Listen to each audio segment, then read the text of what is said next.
Hello बच्चों, कैसे हो आप सभी। आप सभी का मेरी इस हिंदी पाठशाला में स्वागत है। तो बच्चों, आज की इस कक्षा में हम पढ़ेंगे विक्रमादित्य का सिंहासन की कहानी। तो चलिए शुरू करते हैं। अध्याय 2, विक्रमादित्य का सिंहासन। कहानी अध्ययन से पूर्व।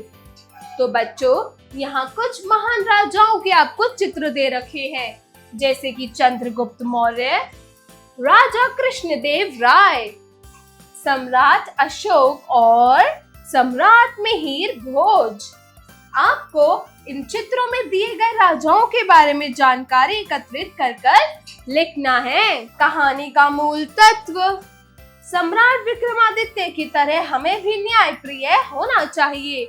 तो जैसे सम्राट विक्रमादित्य है, वो बहुत ही ज्यादा न्यायप्रिय व्यक्ति थे, बहुत ही ज्यादा न्यायप्रिय राजा थे। तो आपको भी न्यायप्रिय ही राजा बनना चाहिए, न्यायप्रिय ही व्यक्ति बनना चाहिए। तो चलिए अब हम इस कहानी को शुरू करते हैं। विक्रमादित्य के नाम से सभी लोग परिचित हैं। वह भारत के गौरवातीत सर्वोत्तम सम्राट में से एक रहे हैं। उनका शासनकाल भारतवर्ष के इतिहास की एक महत्वपूर्ण घटना है। विक्रम संवत का आरंभ उसी से होता है। यद्यपि विक्रमादित्य का नाम इतना प्रसिद्ध है, परंतु आश्चर्य है कि हमें उनके जीवन के विषय में कुछ तथ्यपरक जानकारी नहीं रखते। विक्रमादित्य के विषय में कुछ निर्विवाद बातें लोगों के मन में घर कर गई हैं, जो उसके विषय में प्रचलित है। प्रचलित कहानियों के माध्यम से खुद को मनोरंजित करते हैं। उन्होंने अपनी प्रजा के साथ निष्पक्ष रूप से पूर्ण न्याय किया। उन्हें ज्ञानी लोगों से अधिक प्रेम था, जिन्हें वह अपने दरबार में विलक्षण प्रतिभा के रूप में रखते थे। ऐसा माना जाता है कि विक्रमादित्य ने कभी किसी ने दोष को दंडित नहीं किया। न्याय करने में वह कभी धोखा नहीं खा सके। अपराधी को जब विक्रमादित्य के सामने लाया जाता था, तो वह दंड के भय से कांपने लगता था। अपराधी को इस तथ्य का पता होता था कि विक्रमादित्य की आंखें उसके अपराध को पहचान ही लेंगी। लोग अपनी समस्याओं का उत्तम समाधान विक्रमादित्य के माध्यम से ही कर पाते थे।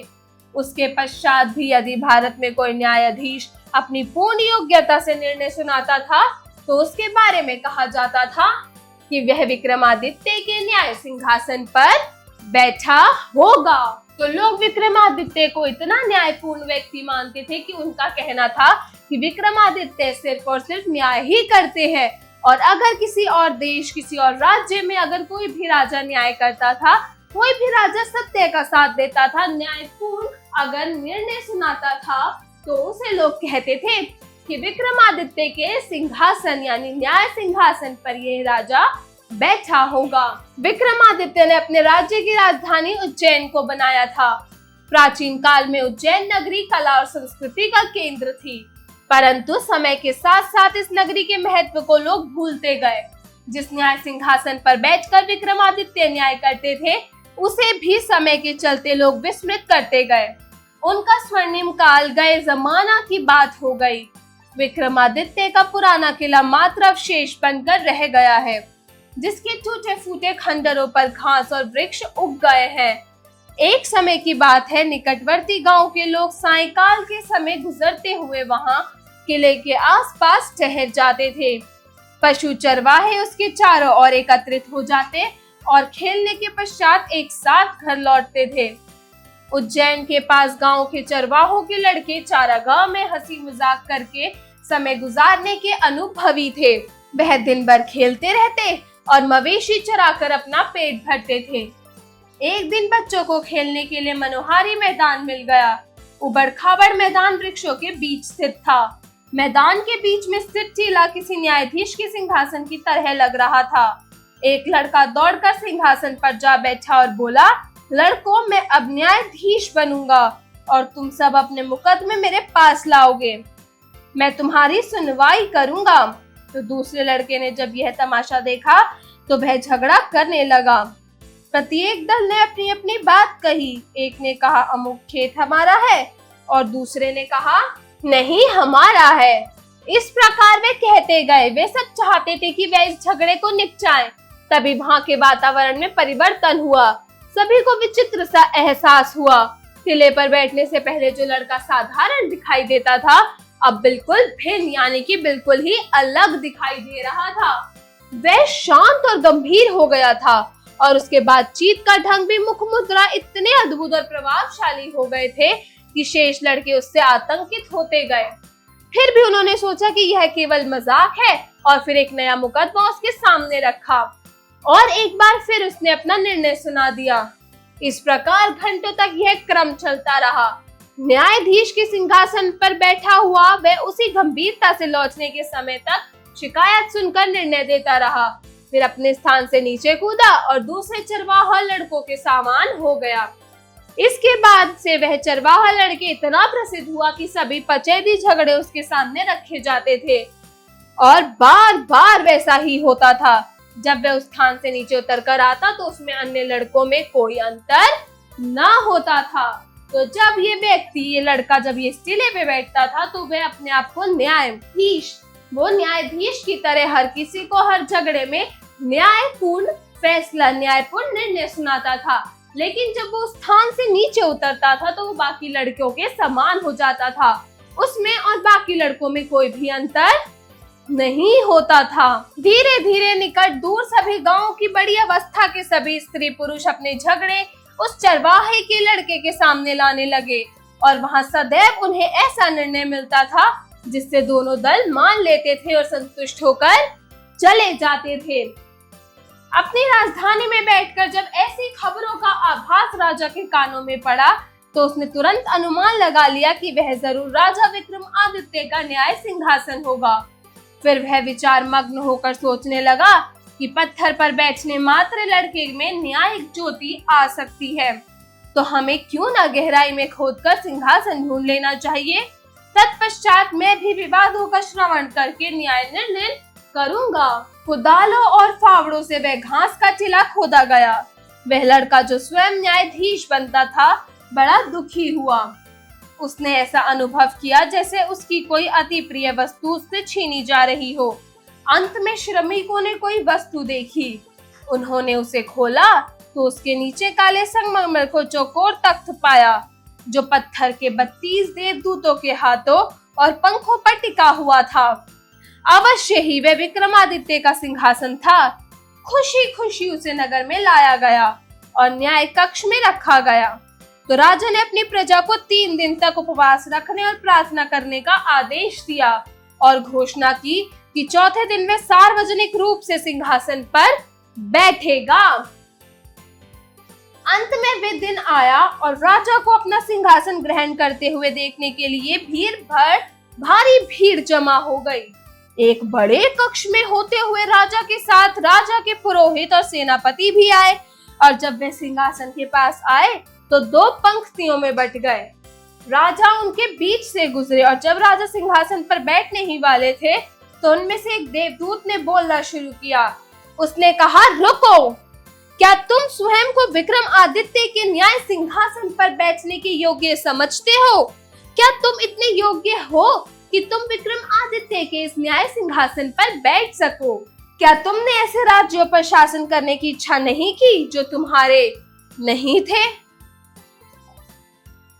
क्या कभी तुम उस राज्य के लिए नहीं लड़े जो तुम्हारा कभी था ही नहीं? तो थोड़ी देर तक राजा कोई उत्तर ना सोच सका। वह जानता था कि उसका जीवन न्यायपूर्ण नहीं था। बहुत देर तक चुप रहने के बाद वह बोला, नहीं, मैं इसके योग्य नहीं हूँ। देवदूत ने कहा, तो फिर जाओ और 3 दिन तक उपवास और प्रार्थना करो जिससे तुम स्वयं को पवित्र कर सको और सिंहासन पर बैठने योग्य बन सको। यह शब्द कहकर उसने अपने पंख फैलाए और उड़ गया। तो राजा ने पुनः व्रत और प्रार्थना करके स्वयं को विक्रमादित्य के न्याय सिंहासन पर बैठने योग्य बनाया, परंतु इस बार भी वैसा हुआ। पत्थर के दूसरे देवदूत ने पूछा कि क्या उसने कभी दूसरों की धन संपत्ति लेने की नहीं सोची? तो राजा ने स्वीकार किया कि उसने ऐसा किया है और इसलिए वे बैठने के योग्य नहीं है। इस प्रकार जब भी राजा ने सिंहासन पाने की चेष्टा की उससे किसी न किसी देवदूत ने प्रश्न पूछे और उसे हटना पड़ा। ऐसा तब तक चलता रहा जब तक उस पत्थर को पकड़े केवल एक देवदूत रह गया।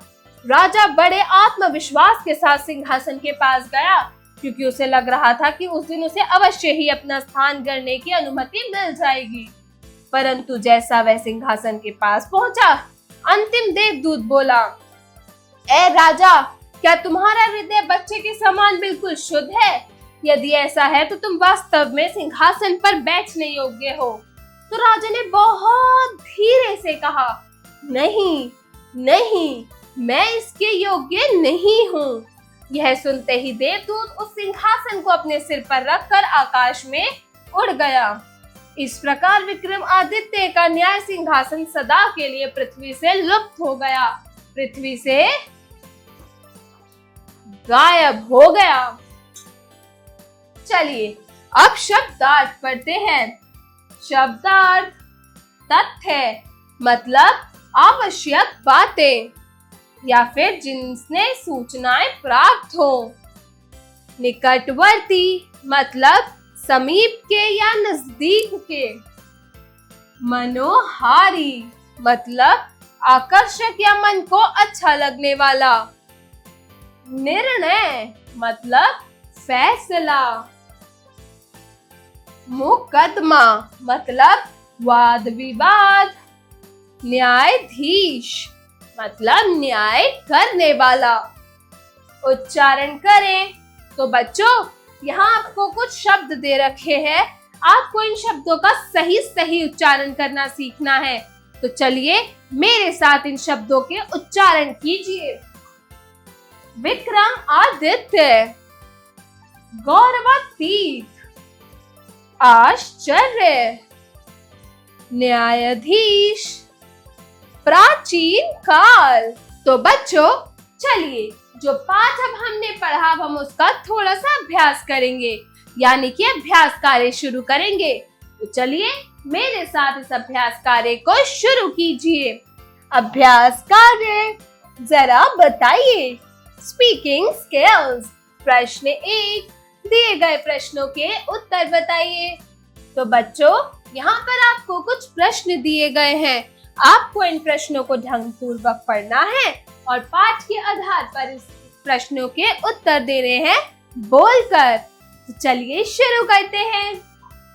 क, विक्रमादित्य में किस प्रकार की अद्भुत योग्यता थी? तो बच्चों विक्रमादित्य में उचित न्याय करने की अद्भुत योग्यता थी।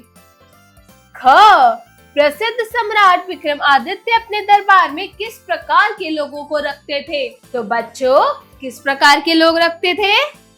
Very good. प्रसिद्ध सम्राट विक्रमादित्य अपने दरबार में विलक्षण प्रतिभा के लोग रखते थे।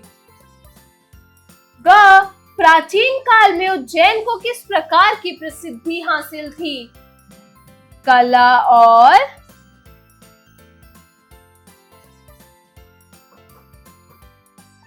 संस्कृति। घ, पत्थर के सिंहासन पर बैठकर चरवाहा किस प्रकार की मुख मुद्रा का अनुसरण कर लेता था? Very good. तो बच्चों पत्थर के सिंहासन पर बैठकर चरवाहा विक्रम आदित्य की मुख मुद्रा का अनुसरण कर लेता था। जरा लिखिए। Writing skills. प्रश्न 2, दिए गए प्रश्नों के उत्तर लिखिए। तो बच्चों यहाँ पर आपको कुछ प्रश्न दिए गए हैं, जिन प्रश्नों का उत्तर आप लोगों को लिख कर देना है पाठ के आधार पर। तो चलिए शुरू करते हैं। क, विक्रमादित्य के सम्मुख लाया गया अपराधी किस तथ्य से परिचित होता था? किस तथ्य से परिचित होता था? Very good. तो विक्रमादित्य के सम्मुख लाया गया अपराधी हमेशा ये इस चीज से परिचित रहता था कि विक्रमादित्य उसकी आंखों से उसका गुनाह पहचान ही लेंगे। ख, राजा किस प्रकार की खबरों को सुनकर उत्तेजित हो उठा? तो बच्चों राजा यह खबर सुनकर उत्तेजित हो गया था कि एक चरवाहा विक्रमादित्य के सिंहासन पर बैठकर लोगों को परिस्थितियों से, लोगों को लड़ाई झगड़ों से निकालता था, यानी कि न्याय करता था। ये बात सुनकर राजा उत्तेजित हो उठा था। राजा के सिंहासन रूढ़ होने के पूर्व पहले देवदूत ने क्या प्रश्न किया? तो बच्चों, राजा के सिंहासन रूढ़ होने से पूर्व पहले देवदूत ने यह प्रश्न किया कि क्या कभी उसके मन में, उसने जिस भी राज्य में राज किया, तो क्या वो उसका राज्य था? क्या किसी और का राज्य लेने की बात भी उसके दिल में, उसके मन में नहीं आई थी? यह प्रश्न राजा के सिंहासन रूढ़ होने से पहले देवदूत ने प्रश्न किया था राजा से। अंतिम देवदूत राजा से प्रश्न करके क्या व्यक्त करना चाहता था? तो बच्चों, अंतिम देवदूत राजा से प्रश्न करके व्यक्त करना चाहता था कि जो राजा का मन है वो किसी बच्चे के समान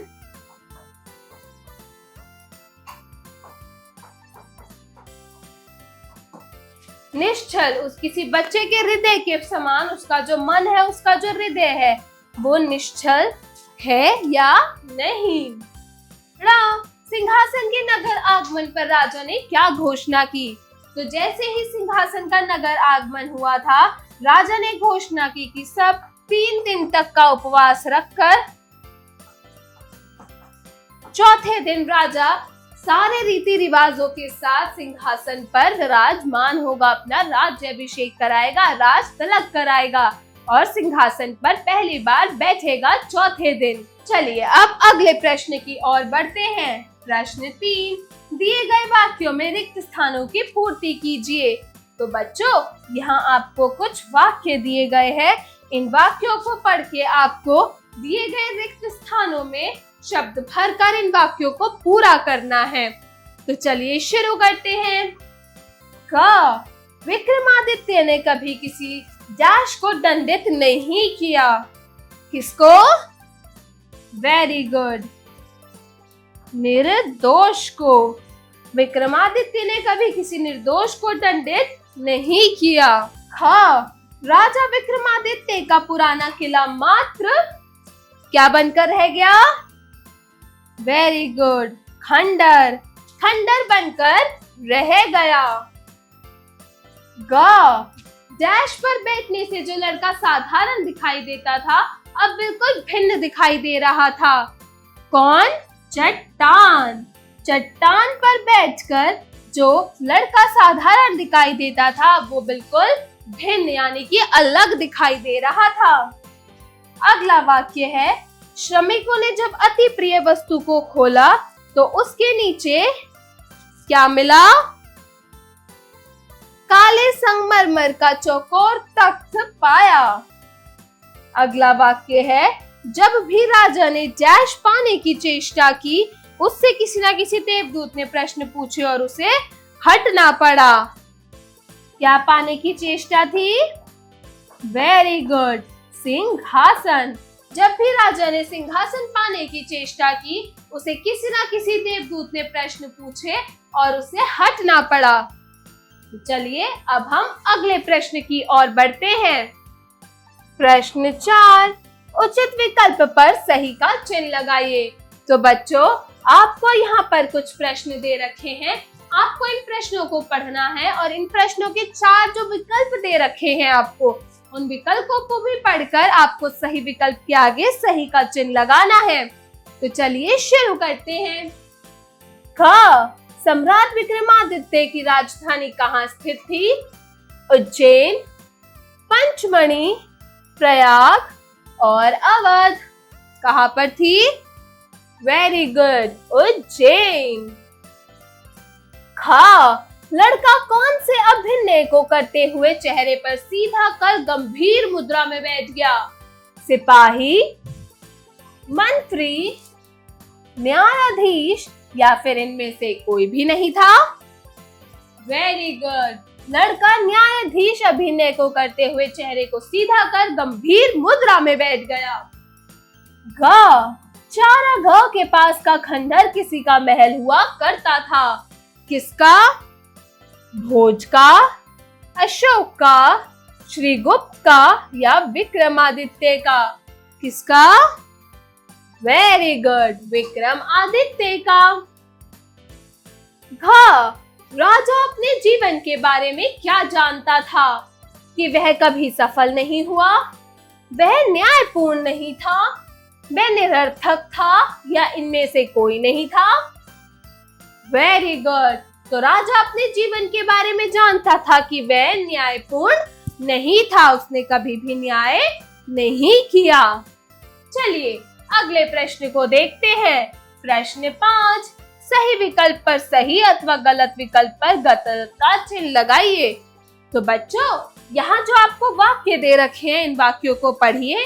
सही वाक्य के आगे सही का चिन्ह और गलत वाक्य के आगे गलत का चिन्ह लगाइए। तो चलिए शुरू करते हैं।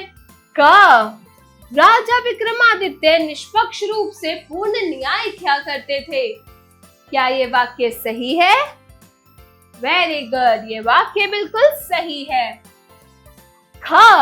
टूटे फूटे खंडरों पर घास और वृक्ष उगाए थे। क्या यह वाक्य सही है? वेरी गुड, यह वाक्य भी बिल्कुल सही है। अगला वाक्य है चरवाहे का लड़का सदा एक ही भाव भंगिमा में रहता था। क्या यह वाक्य बिल्कुल सही है?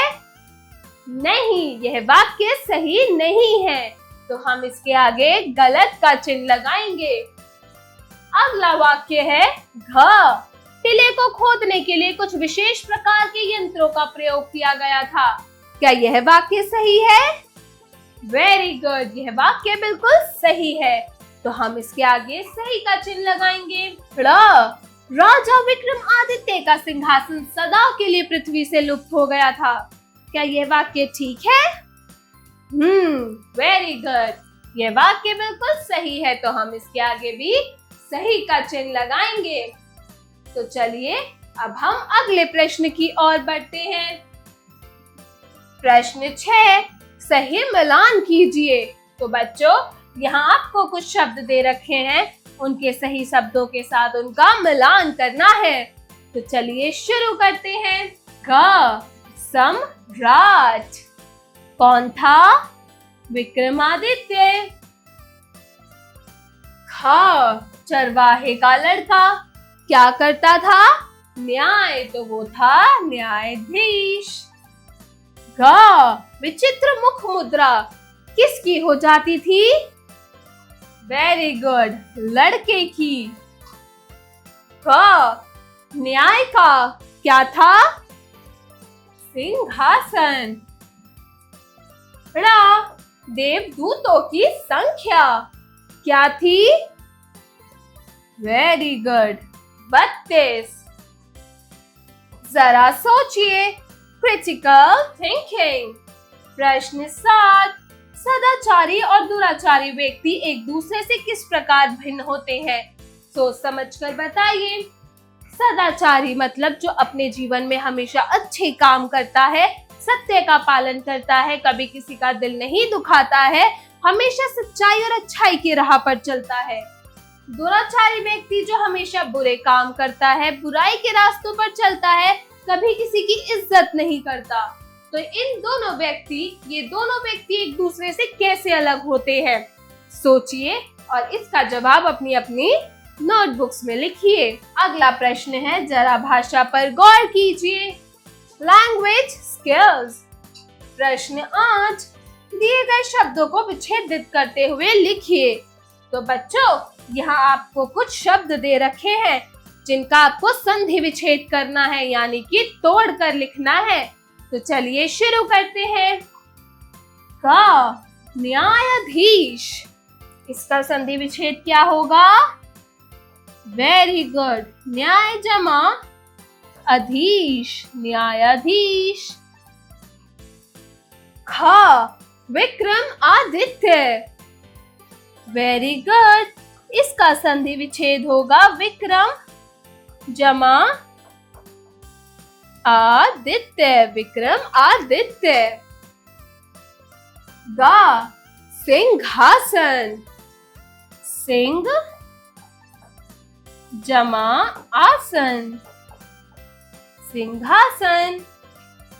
घ उज्जैन, इसका होगा उत जमा जैन, उज्जैन। चलिए अब हम अगले प्रश्न की ओर बढ़ते हैं।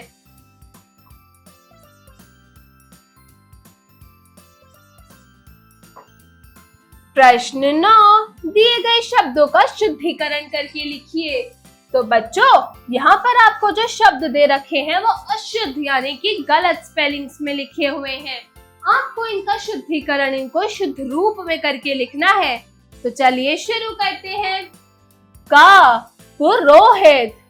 तो बच्चों, पुरोहित की सही स्पेलिंग शुद्ध रूप प पे छोटे उ की मात्रा, र पे ओ की मात्रा, ह पे ई की मात्रा और त पुरोहित होती है। ख संस्कृति।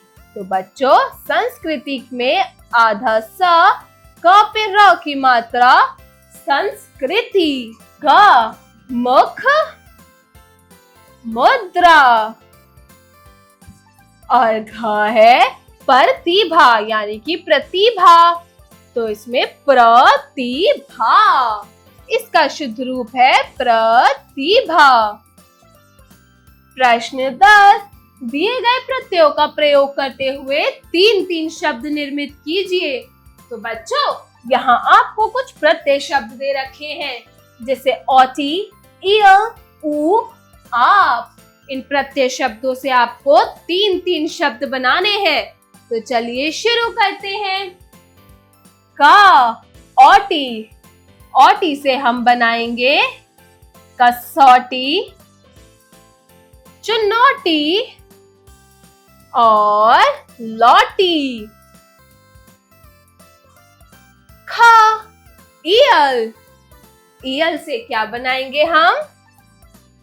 नारियल, अड़ियल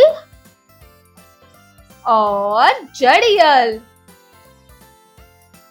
अगला प्रत्यय शब्द है ग ऊ। ऊ से हम बनाएंगे उबाऊ, पकाऊ और बिकाऊ। अगला और आखिरी प्रत्यय शब्द है घ आप। आप से हम क्या शब्द बनाएंगे? Very good. आप प्रत्यय से हम बनाएंगे प्रताप, विलाप और चुपचाप। जरा रचनात्मक कार्य कीजिए, क्रिएटिव स्किल्स। प्रश्न 11, अपने आसपास के वातावरण का अवलोकन करते हुए कोई एक कहानी का लेखन कीजिए। तो बच्चों, आप अपने आसपास का वातावरण देखिए और उसके ऊपर एक कहानी का लेखन कीजिए, मतलब अपने वातावरण से संबंधित एक कहानी का निर्माण कीजिए। अगला है प्रश्न 12, अन्यायी राजा की तुलना में न्यायिक व्यक्ति की अधिक महत्ता होती है। इस विषय में कक्षा में चर्चा कीजिए। तो जो अन्यायी राजा होता है वो हमेशा न्यायिक व्यक्ति, अगर कोई मामूली व्यक्ति भी है लेकिन वो न्यायिक है तो उसकी महत्ता हमेशा उस व्यक्ति से ज्यादा होती है। इस कथन पर, इस विषय पे आप कक्षा में चर्चा कीजिए और इसका जवाब अपनी अपनी नोटबुक्स में लिखिए। अगला है जरा दिमाग लगाइए, ब्रेनस्टॉर्मिंग एक्टिविटी। प्रश्न 13, वर्तमान न्यायपालिका को किस प्रकार वर्गीकृत किया गया है? लिखिए। तो आजकल के टाइम पे जो न्यायपालिका है, आजकल के समय में जो न्यायपालिका है, उसे किस तरह से बांटा गया है, किस तरह से वर्गीकृत किया गया है? सोचिए और इसका जवाब दिए गए स्थान पर लिखिए। अगला है जीवन कौशल एवं मूल्य परक प्रश्न, life skills and value based questions. प्रश्न 14, जहां व्यक्ति को निष्पक्ष रूप से पूर्ण न्याय की आशा होती है, वहां देवता भी निवास करते हैं। आप इस गुण को अपने जीवन में किस प्रकार अनुसरित करना चाहेंगे? तो जहां व्यक्ति होता है, जहां व्यक्ति निष्पक्ष रूप से बिना किसी पक्ष का साथ दिए हमेशा न्याय का साथ देता है, न्याय की ही हमेशा वो फैसला करता है तो वहाँ हमेशा देवता का निवास होता है। क्या आप इस गुण को अपने जीवन में अपनाना चाहते हैं? और अगर हाँ, तो आप किस तरीके से अपने जीवन में इसका अनुसरण करना चाहेंगे? इसका जवाब भी अपनी अपनी नोटबुक्स में लिखिए। तो बच्चों, आशा करती हूँ आज की इस कहानी से आपको बहुत अच्छी सीख मिली होगी और आप उसको अपने जीवन में जरूर अपनाएंगे। और आज की कक्षा में तो आपको मजा ही आया होगा। मिलती हूँ मैं अगली कक्षा में एक नई कहानी या कविता के साथ। तब तक के लिए बाय बाय।